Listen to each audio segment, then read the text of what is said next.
Hey, ladies, welcome to the Single Moms United podcast. And it's not about how you arrived at the single mom title, whether by choice or by divorce. It's all about what you do with the title. Remember, this podcast is designed to encourage and motivate you, single mom. It's not going to be an easy journey that you're on. You're going to encounter challenges. You're going to encounter disappointments. But I got good news for you. You're going to get through it. How do I know? That's right. I'm a single mom. And I've been where you are and most of your struggles that you're encountering. And I can testify I got through it. And it wasn't easy.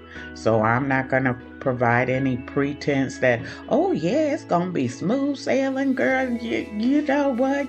I'm not going to do that. I'm going to keep it real with you. Why do I need to keep it real with you? Because you need to be prepared and really have that mindset that these things are going to happen. And they are. They are, but you're not going to be defeated as a result of what happens. This podcast is here to motivate and encourage you, and then also to provide critical thinking. As a single mom, as an older single mom, as I look back over some of the things and choices I made, I'm like, wow, I wish somebody would have told me, or at least provided the opportunity to make me think about things, because this is not a one-size-fits-all, but it's all about your impact on your children. And speaking of impact, in the last episode, I talked about impact, and I gave you a few examples of a document I found. It said things that should be taught in school. I started to go through the list, but because it's kind of lengthy, I said I'll just break it up to a two-parter. So today is the second part of impact, and I invite you to think, do you really understand the impact you have on your child's or your children's life? I don't think we really think about it, because if you're like me, you're in survival mode. You're just trying to keep a roof over your head, food in the refrigerator, and you're just in survival mode. I'm going to continue part 2 today, so hopefully I can get through it. If not, then it might be a part 3. We'll see. But I think I can get through it today. And if you did not hear part 1, you still have time to go back and listen to that, as far as impact and the impact that you have on your children's lives. All right, so what else does society say that schools should be teaching? And again, I disagree. I think it should be a partnership between you and the school. I don't think it should be solely placed on the school to be responsible to teach your children these things, these fundamentals as it relates to navigating through life. And I hear you. Well, nobody taught me. And guess what? On some of these, nobody taught me either. I just learned as I went through life. And it's like, oh, that makes sense now. But if you can be proactive and get ahead as far as you teaching your children, because remember, you're going to have to release them into society. And how you release them into society is going to impact you either negatively or positively. And so we're thinking positive. Again, a good mom is all about teaching their child or their children, period. That's what a good mom is. It doesn't mean you're a perfect mom. I done got off the exit. Y'all know me. All right, let me get back on the road here. Society says that the schools should be teaching our children social etiquette. That's another word, in my opinion, for manners. Your children should be saying please and thank you, excuse me. Those types of things are good manners. And they certainly should be respecting adults, older adults, and they certainly should be respecting you, single mom. I tell you what, it bothers me. Now, I ain't gonna lie, it really, really bothers me to see a child disrespect their mother. The mother doesn't respond. Because a child is going to be a child and they're going to do things and say things that they shouldn't. But, Mom, it is our responsibility to correct bad behavior. And when I see how some children speak to their mothers, and the mom just stands there. She don't say, like, wait till I get you outside. She don't give them the death look like my mama used to give me. She just doesn't respond. And I'm like, wow, what just happened? And why did it just happen? Guess what, Mom? If you're allowing them to disrespect you now at an early age, guess what happens when they get a little older? Yeah, some things could turn physical, and that shouldn't be. It should not be. I'm not going to spend a lot of time here because the more I talk about it, the more I feel my blood boiling. But anyway, it's not the school's responsibility to teach your child manners, period. All right. Personal finance. Yep. We got to talk about money. Again, it says the school should be teaching our kids about money. No, because that's going to be kind of a one size fits all. If you're struggling in life like I was, some of the things that are taught in school is irrelevant. I'm just going to call it like I see it. Some of it is irrelevant because if you're pinching and scrounging and moving this around and trying to make ends meet, they're not going to teach you that in school. They're going to say, okay, well, you got this money coming in, got this going out, and this is how you make things work. Well, I disagree. Depending on the job and you make a minimum wage, then the alignment of what they're teaching in school may not be teaching at a minimum wage level. I'm just talking about what I'm talking about. It may not also include the matter of fact that you have two kids in tow. But you and we live in an age where you can look up and uncover or find a good way to manage your household finances. And really, and I'm just going to offer this brief anecdote of how you get there. You just pay your needs, Mom. And where I went left or got off the exit of life, and while I got into financial trouble, I was doing a lot of buying of wants. Also, taking my kids out to eat, and I tried to do things for them and take them places and so forth. And so a lot of that money was getting shelled out on things that I did not need. Now that I think about it, board games work just as well as you taking them to an amusement park or any other type of activity outside of your home. Learn how to do activities in your home, Mom. That's where you save money because I know I tried to do that with my kids. Again, learn how to cook healthy meals, do meal preps. Took my kids, we was always at somebody's fast food restaurant. Am I proud of it? Absolutely not. But then again, I just didn't know. They was like, Mommy, I'm hungry. Okay, well, let me drive right through here. I got about $2, $3 on me. And then I go to work the next day. I don't have lunch money. So I'm sitting there looking like Boo Boo the Fool, right? Because I don't have any money for lunch. All because I wouldn't take the time to try to fix these meals in advance so the kids will have something to eat. Because we did have microwaves back then.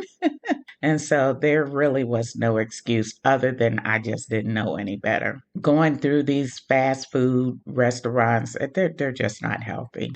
All right. Again, to manage your money, Mom, write out your needs, which is your household, your groceries, your rent. And then after you take care of those, you have a little bit left over, but try not to spend it on wants. And it's going to be tight. It's going to be tight, but you can do it. All right, stress management. Why do we need to teach stress management as a young age? Well, they're going to grow up. They are going to grow up, and this might be more so for you than your children, because now you are carrying that extra, and I don't want to say burden, but you're carrying this extra responsibility and raising your children on your own. And it is stressful. Hear me, ladies. It is stressful because you're trying to raise them appropriately. And if you're like me, you're trying to work, and then you're trying to take care of yourself. And then once you think you got everything in order, then all of a sudden here comes something else that comes about, and it's like, wait, what? I'm on cruise control now. I got to take the car off of cruise control because now this happened over here. And so now I got to do another adjustment just when I thought I had it good. So, ladies, learn stress management. Once upon a time at my job, they used to give us stress balls and we could squeeze onto them and help with that, manage that stress. But there's other things you can do. You can take a nice hot shower. There are places out there that have peppermint balls that you can drop in the shower that's going to help with manage that stress, and they're not very expensive. I've done a couple of these things as well. You also want to bake in, for lack of a better term, crying time. Why is that important? Because there are just days you are going to be overwhelmed. And so here's good news. Now that you know this is coming, you can prepare for it. You can prepare for it. Nobody prepared me for it. Yes, I'm a Christian. I go to church and I heard the word, and it was good. And I was able to extract those sermons that were given back then and encouragement by others. But how do you really manage the stress that comes about as a single mom? First of all, you got to know what type of stress is going to be headed your way, and you prepare for it. You have solutions for how to deal with stress. And here's the good news. Once you learn how to deal with stress, now you can teach your child. Now you can teach your children. You're going to encounter these things. And again, you probably want to start having these discussions, in my opinion, when they turn 10. Because as they start to interact and really understand life and understand things that are happening in the world, you would definitely want to start having that conversation with them, because there's no reason young kids should be talking about suicide. I'm just going to say it in my out loud voice. And it's all stemming from not knowing how to manage stress. So, ladies, work on you so you can be that example and that teacher to help your child or your children. Okay, it's just that easy. Remember, I'm not only going to talk about these situations, but I'm going to try to offer you solutions to invite critical thinking, right? Conflict resolution, again, this kind of links back to stress management, but your children are going to be challenged as it relates to certain things, right? You're going to want them to go right, they want to go left, and they don't want to do it this way. Therefore, conflict builds. Well, you have to teach them. And then again, this goes for you, mom, because you can't teach what you don't know. At this point, when it comes to conflict resolution, you should know how to, and I would assume with your baby's father that there's probably a lot of conflict, because if he's not actively participating in their lives, then there's going to be some conflict between you and him. Now, how do you manage that? Number one, yelling doesn't solve a thing. It solves absolutely nothing, but who can scream the loudest? That's all it does. And then one person screams louder than the other, and nobody's listening. So as a result, nothing gets resolved. So he leaves, you leaves, doors slam, and all, you just have a whole bunch of noise when you don't have conflict resolution. But practice talking in a calm voice. Bring your tone down. This is how I've managed conflict resolution. And in my job, I have to do it on a daily basis because I deal with folks that have that tendency to raise their voice, to be irate, but I have to bring it down. I can't match their energy if I'm trying to resolve an issue. So you have to bring it down. I guess they call it your inside voice and talk to them in a calm manner. And if you cannot talk to them in a calm manner at that time, step back, walk away, and come back when you can. Paraphrase the situation. Why are you all upset? Let's take, for example, he was supposed to come to one of the kids or the child's event, and he doesn't come. He promised he was going to be there for the child at the event, and he didn't show up. And if you're like me, you beside yourself. You've hurt the child. Your excuses or your immaturity of not to show up. So as a result of, we get upset. It's easy to elevate our voices in that situation because you already lit, you're hot, you're mad. Let's talk about this tomorrow. Okay. This is what this means when you did this. And this is why I was upset. Now, when you approach it in that manner, now y'all communicating with each other. And then you're listening versus yelling at each other. That never accomplishes anything. So, Mom, I would encourage you, learn how to develop a routine, a plan on how you're going to engage and talk about a situation. Yelling at each other accomplishes nothing. It's just who can scream the loudest, but neither one of you are hearing anything. So now that you develop your plan on how to manage conflict resolution, that's right. Now you can effectively teach little Ruthie and little Johnny how to manage conflict resolution. And sometimes it is just walking away. Sometimes it is walking. Sometimes it is just not matching that same energy. Sometimes you just got to take a deep breath. Okay? Because nothing gets accomplished if both of y'all are yelling at each other. Just a bunch of noise. And heaven forbid if all that noise turns physical. We don't need that. And that's why some boys, because of what they see and hear their parents doing, and as a result of that, they mimic it. And even and on that note, nobody should be laying hands on anybody. And I'm talking about or women as well. So Mom, if you can't control your anger when it comes to the baby's father and you feel the need to slap him, stop it. Keep your hands to yourself. Learn, we agree to disagree. There's some things that happen. Learn to practice or incorporate that phrase in your life. Okay, we just gonna disagree. You know, a lot of times, once upon a time ago, when I used to lead teams, and folks would disagree with me. And guess what? Early on in my career, I used to challenge it and try to prove my point. And for what?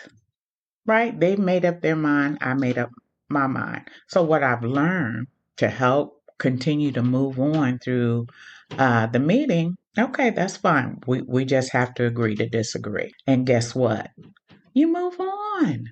So, learn to adopt that and when it comes to conflict resolution, because it's so important, you will find out what is not productive. And when you just constantly arguing and think you're going to try to sell somebody on your point, and they've already made up their minds, take that phrase, we're just going to agree to disagree and move on and move on. And here's the good news. Now both of you know which side you stand on. So you don't have to go through this same scenario again.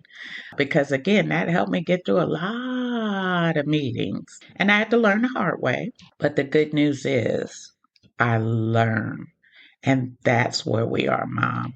We are still in the learning process. And it's continuing because now we have children that we have to teach.